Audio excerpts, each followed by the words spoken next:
If you think the Camaro and Firebird are just two muscle car rivals duking it out on American roads, think again. Get ready to have your mind blown. Could it be that these two iconic cars are more like family than foes? Buckle up, because what you're about to learn will change the way you see both cars forever. Please don't forget to subscribe, as it helps us reach more gearheads. Well, let me take you back to the 1960s. The automotive scene of muscle cars was at its peak, and Ford was already all charged up with their Mustang, which created a lot of buzz around the town. Chevy, on the other hand, was getting a little tired of hearing Mustang this, Mustang that from every gearhead. Chevrolet required an answer, something that would turn the market on end, a vehicle that would respond to the Mustang in the only way that would make sense. And according to this legend, they didn't make just one answer. They created two. Here we have Camaro and Firebird, two cars that are sister models and are tightly connected. Almost no one seems to be aware of this. Actually, it is noteworthy that both cars were created in 1967. But wait, did you know that the Camaro and Firebird almost weren't even competitors? What if I told you their rivalry wasn't exactly planned? It was part of General Motors' master plan, which envisaged the development of a complete chain of markets for automakers. But here's where it gets a little bit creative. The Camaro entered as Chevy's sleeper car, but didn't take long before Pontiac counterpart the Firebird made their appearance with what seemed to be the same blueprint. Notice, whereas all these cars were assumed to be developed as competitors, they shared much in common, including the F-body platform. That's right, Chevy and Pontiac were keeping it in the family, and they weren't about to let the Mustang get all the attention. It was the old game of divide and conquer, and GM played it right to the hilt, launching both models in order to increase its market area more for muscle cars. But let's get into what really makes these cars special, the F-body platform. This wasn't just any frame, it was the backbone that would go on to shape both cars in more ways than you'd think.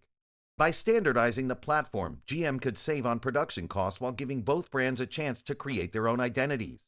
That F-body was like the secret sauce, flexible yet powerful, allowing both Chevy and Pontiac to slap on different engines, suspensions, and of course, styling. The result?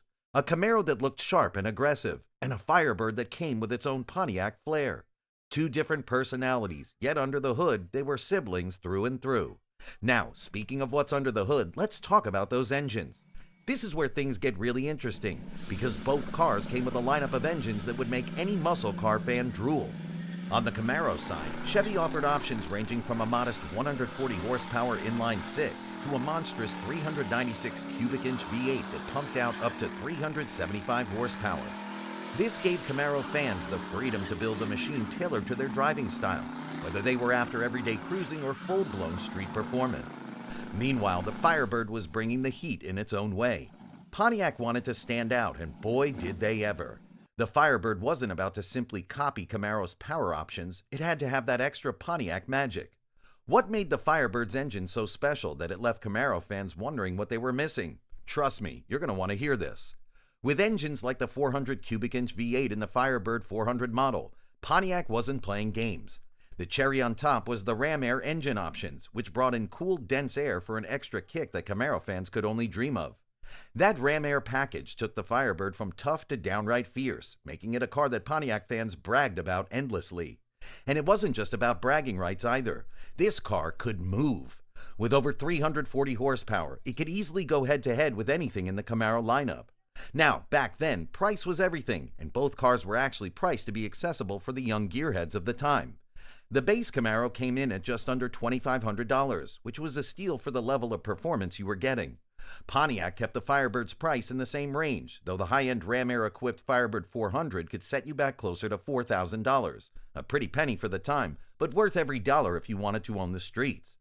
Imagine walking into a dealership with a couple of grand and walking out with a machine that could hit 0 to 60 in under 6 seconds. It was the dream.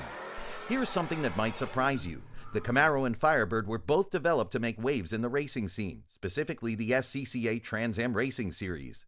Chevy wanted to create a track-ready Camaro, which led to the legendary Z28, a car that enthusiasts still worship today. The Z28 was all about raw, unfiltered speed, with a high-revving 302 V8 designed for Trans Am dominance. Meanwhile, the Firebird took a different path. You think the Camaro Z28 was the king of the street? But what if Pontiac's Firebird Trans Am had something up its sleeve that could beat it at its own game? The Firebird Trans Am, yep, the one with that iconic screaming chicken on the hood, was Pontiac's way of showing that they could do more than just raw speed. It was built to be a showstopper, a head-turner, and with its design and power, it was a car that became an instant legend.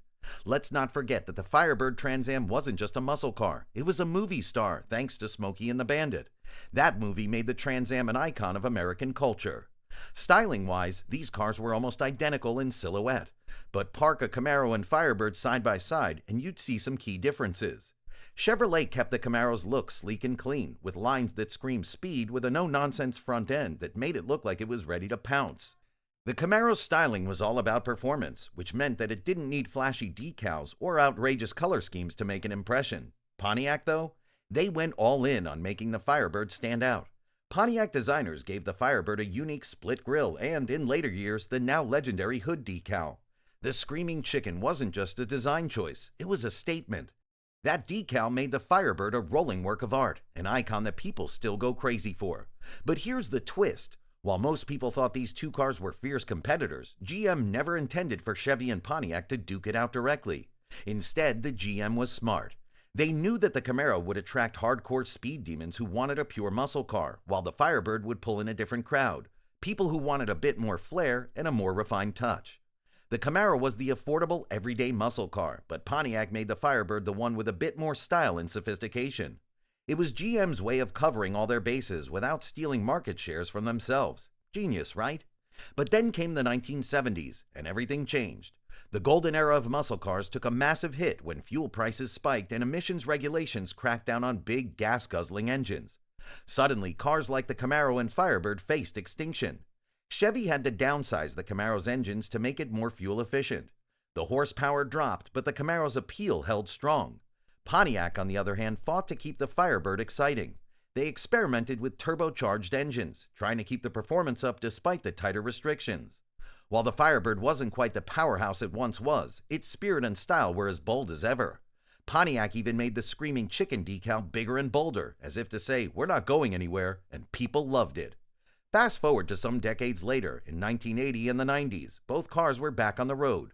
The Camaro got more stylish and sophisticated with time, with each generation embracing new technology and such things as fuel injection. The third gen in the mid-80s was pretty tame, comparatively speaking, until the fourth generation in the late 90s had the LS1 V8 and was properly a muscle car again. And the Firebird? What was left of Pontiac was not ready to watch its legend go down without a battle. Such models as the Trans Am WS6 in the late 90s came with ram air intake boosting horsepower to an attractive 320. It was Pontiac's call to draw back the attention of the world to the Firebird as a serious contender in the muscle car market. Alas, however, 2002 was the last for now Firebird. Pontiac got jiggy with it and stopped production altogether, leaving fans heartbroken and in disbelief that there's a market that has not been rectified. The Camaro was not subjected to the same treatment as the Type S and ST models from the Cavalier, though. Short-lived, though, Chevy decided to reincarnate it in 2010, but with the usual sleek and muscular design reminiscent of the 1960s, with the guts and technology of a modern car and the raw power capable of dominating the road. In today's Camaro lineup, you can get one with up to 650 horsepower in certain models like the ZL1. The current price for these modern Camaros? They begin at around $25,000 for the base model, and for that prestigious ZL1, you're up for over $60,000. It's still a little steep compared to those in the 60s, but really, you're getting a machine that would outperform the originals. As for pop culture, the Firebird will forever be remembered as Burt Reynolds' black Trans Am from Smokey and the Bandit. That car became a pop culture icon, and even today, it's hard to think of the Firebird without picturing that sleek black paint and gold Screaming Chicken. The Camaro, on the other hand, found its place in modern pop culture with the Transformers franchise, where the Camaro became Bumblebee.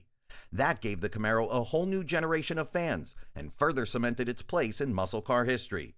So, there you have it, the Camaro and Firebird, two iconic cars that, despite their rivalry, share a deep shared history that still echoes through American car culture today.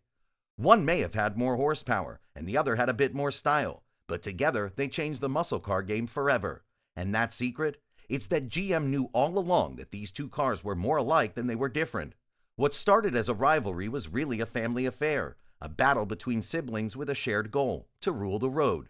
Leave your thoughts in the comments below, give it a thumbs up if you like the video, and please make sure you're subscribed so that you don't miss our next episode in the Muscle Car Vault.